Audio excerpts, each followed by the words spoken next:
देखिए, transfer posting को लेकर के बार बार शिक्षा विभाग के द्वारा शिक्षकों को गुमराह किया जा रहा है। अब सरकार यानी कि शिक्षा विभाग कह रही है कि हम सॉफ्टवेयर से करेंगे। याद कीजिएगा आप लोग कि 2020 में भी जब ऐच्छिक स्थानांतरण और म्यूचुअल ट्रांसफ़र की नीति बनी थी नियोजित शिक्षकों के लिए, उस समय भी कहा गया था कि हम ट्रांसफ़र जो है सॉफ्टवेयर के माध्यम से करेंगे। ये कौन सा सॉफ्टवेयर है जो पिछले 5 साल में नहीं बन सका? कोई तैयारी ही नहीं है, विभाग के अंदर कोई तैयारी नहीं है कि ट्रांसफ़र प्रक्रिया को 3 महीने के अंदर भी पूरा किया जा सके।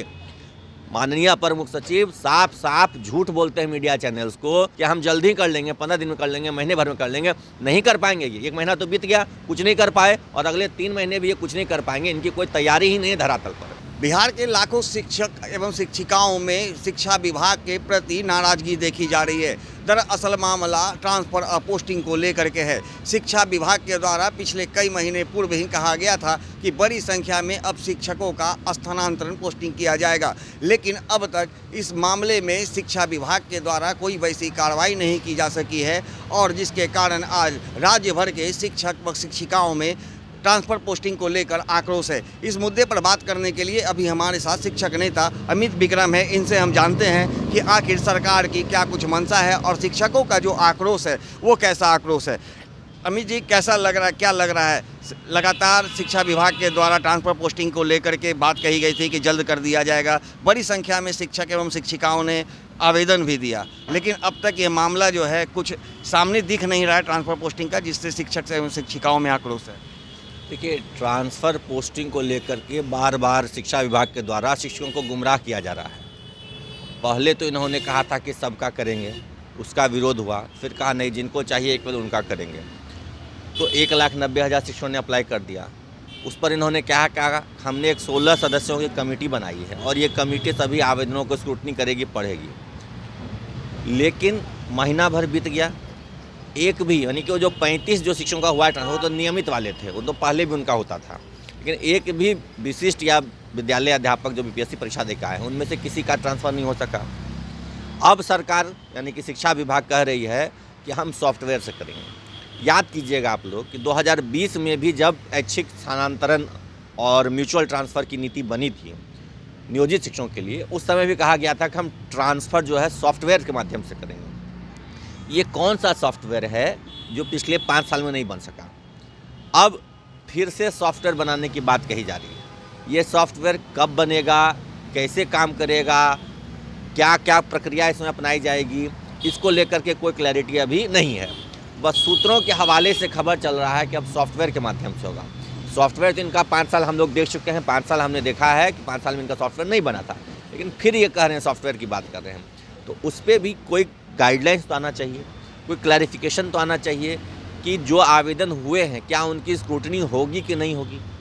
बिना स्क्रूटनी के ही सबका किया जाएगा, और किया जाएगा तो जो 5 कैटेगरी इन्होंने बनाए हैं उसका एक कट ऑफ डेट जारी करें, डेडलाइन जारी करें कि किस डेट में किसका हो जाएगा, कि कब विकलांगों का होगा, कब असाध्य रोग को गंभीर रोग, कब परित्यक्त और विधवा महिलाओं का होगा, कब जो पति पत्नी दोनों शिक्षिका हैं उनका होगा, ये कब होगा। ये एक निश्चित डेडलाइन को तय करना चाहिए था, लेकिन ये सब शिक्षा विभाग कुछ नहीं कर रहा है। बस गोल मोल बातें, मंत्री जी कुछ और कहते हैं, विभाग के अपर मुख्य सचिव कुछ और कहते हैं, और जो एंड में होता है वो कुछ और होता है, और होता वही है।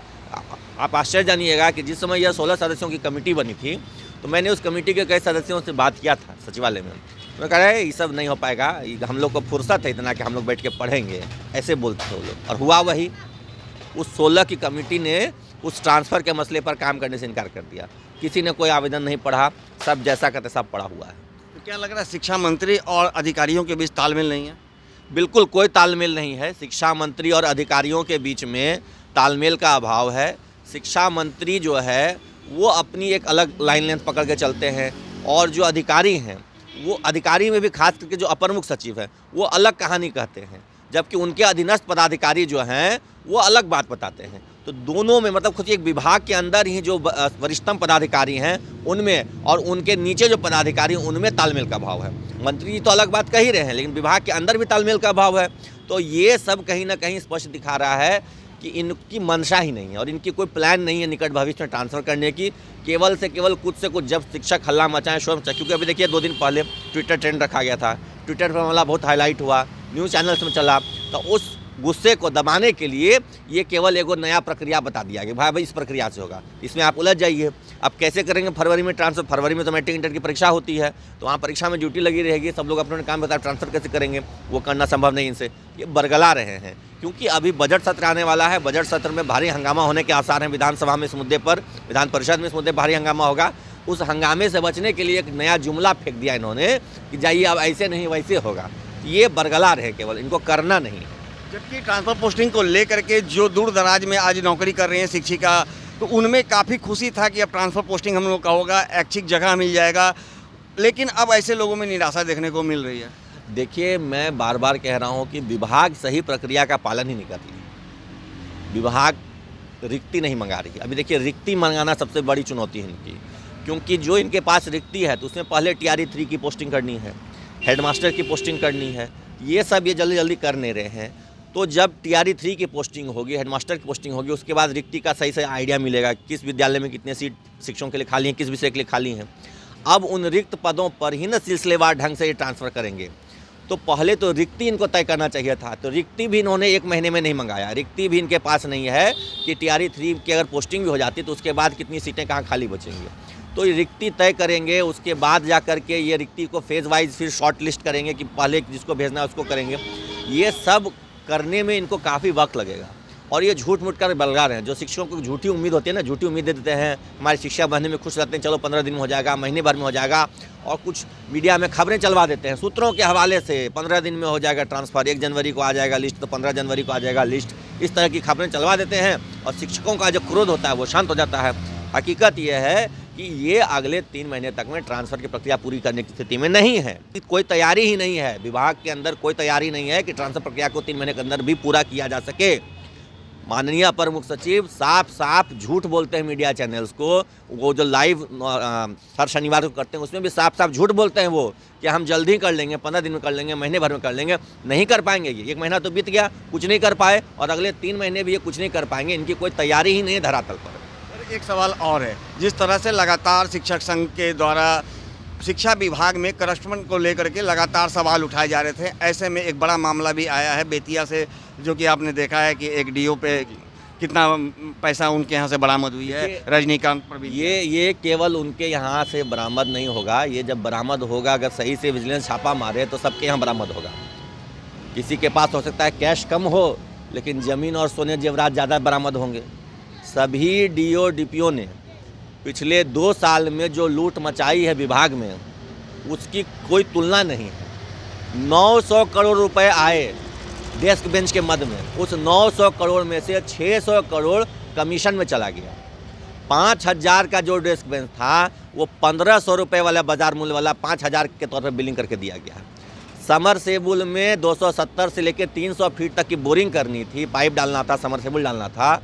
यहाँ पे क्या हुआ है कि केवल 40 फीट 50 फीट तक की बोरिंग हुई है, उसमें भी 60 से 70% कमीशन गया है। तो हजारों करोड़ का घोटाला हुआ है, और हजारों करोड़ का घोटाला शिक्षा विभाग के सभी पदाधिकारियों ने, नीचे से लेके ऊपर तक के लोगों ने मिलकर के किया है। ये केवल एक DO की गलती नहीं है, सभी DO DPO और जो सचिवालय में बैठे वरिष्ठ पदाधिकारी हैं उनकी भी मिली भगत है। ये हजारों करोड़ का शिक्षा विभाग में डेस्क बेंच घोटाला, समरसेबुल बोरिंग घोटाला, थाली घोटाला, MDM घोटाला सब हुआ है। और तो और आप पढ़िए, पिछले 2 महीने में बहुत पदाधिकारियों पर कार्रवाई हुई है जिन्होंने TRE 1 और 2 के काउंसलिंग में घोटाला किया है। गलत लोगों को, जो अयोग्य लोग थे उनको ज्वाइन कराया है, उसमें भी 5 लाख से 7 लाख 8 लाख रुपए लेकर के अयोग्य लोगों को TRE 1 और 2 के काउंसलिंग में घुसाया है। ये आरोप मेरा नहीं है, ये आरोप स्वयं शिक्षा विभाग ने कई पदाधिकारियों को निलंबित करते हुए लगाया है। मोतिहारी के, दरभंगा के पदाधिकारियों को निलंबित करके आरोप में यह लिखा है कि इन्होंने TRE 1 और TRE 2 के काउंसलिंग में गड़बड़ी की है। क्या सिर्फ निलंबित कर देना ही सॉल्यूशन है? बिल्कुल नहीं, इनको जेल होना चाहिए था, जेल भेजना चाहिए था। आश्चर्य की बात है, इतने करोड़ों के कैश और सोने जेवरात मिलने के बाद भी अभी तक उनको जेल नहीं भेजा गया है, केवल निलंबित। कोई शिक्षक ने मीडिया में कुछ बयान दे दिया तो उसको बर्खास्त कर देते हैं, और इतना बड़ा लूट मचा हुआ है शिक्षा विभाग में पदाधिकारियों द्वारा, उस पर सिर्फ निलंबन की कार्रवाई, उसकी बर्खास्ती होनी चाहिए, उनको जेल भेजना चाहिए। और केवल उनको नहीं, मैं बार बार कह रहा हूँ, विभाग जांच कराए। मार्च 2024 में 15 मार्च से लेकर के 30 मार्च के बीच में मार्च लूट हुई है। अनाम कंपनियों के, मतलब जो कंपनी एग्जिस्ट भी नहीं करती है, प्रोप्राइटरशिप के नाम पर करोड़ों के भुगतान किए गए और वो भुगतान सभी DO-DPO ने अपने जान पहचान के लोगों, अपने संबंधियों को किया। बिना डेस्क बेंच सप्लाई कराए भुगतान कर दिया और डेस्क बेंच सप्लाई हुआ बाद में। बोरिंग हुई है बाद में, भुगतान हो गया पहले। और बोरिंग, एक भी बोरिंग सही नहीं हुई है, एक भी बोरिंग 270 से लेकर 300 फीट नहीं हुई है। एक भी डेस्क बेंच 5,000 रुपये का नहीं है। हजारों करोड़ का शिक्षा विभाग में घोटाला हुआ है। इसकी जांच कराए और जितने भी पदाधिकारी दोषी हैं, जितने, मतलब तो मैं कह रहा हूँ सारे DO-DPO दोषी हैं इस मामले में, सब पर कठोर से कठोर कार्रवाई की जाए, सबको जेल हो, सबको ये सबक मिले शिक्षा विभाग को कि आप गरीब बच्चों का पैसा, जो डेस्क बेंच था गरीब बच्चों के बैठने के लिए बना था, उसको पैसे को आपने लूट लिया। जो समरसेबल था गरीब बच्चों के पानी पीने के लिए था, उसको आपने लूट लिया। जो MDM की थाली थी वो गरीब बच्चों की थाली थी, उसको आपने लूट लिया। तो गरीब बच्चों की जो लूट हुई है, उनके हकों की जो लूट हुई है, उनके अधिकार की जो लूट हुई है, इसका सबक शिक्षा विभाग के पदाधिकारियों को मिलना चाहिए। सब पर कार्रवाई होनी चाहिए और सबको जेल होना चाहिए। तो जैसा कि आपने सुना, अमित विक्रम ने बड़ा खुलासा किया है। इन्होंने कहा है कि शिक्षा मंत्री और शिक्षा विभाग के बड़े अधिकारियों के बीच तालमेल की कमी है, जिसका भुक्तभोगी आज शिक्षक व शिक्षिकाओं को होना पड़ रहा है। फिलहाल इन्होंने कहा है ट्रांसफर पोस्टिंग जो है ये अभी निकट भविष्य में होने वाला नहीं है। इसके साथ ही बिहार के तमाम शिक्षा विभाग के पदाधिकारियों पर जांच करने की मांग की है। कहा है कि जिस तरह से शिक्षा विभाग में बड़ा भ्रष्टाचारी गैंग पनप चुका है और लगातार कई ऐसे लोग हैं जो इस पूरे मामले में संलिप्त हैं, ऐसे लोगों के संपत्ति की जांच होनी चाहिए और उन्हें जल्द से जल्द गिरफ्तार कर उन्हें बर्खास्त करने की भी मांग इन्होंने की है। सहयोगी अनिल के साथ ज्ञानेंद्र वर्मा, दर्श न्यूज, पटना।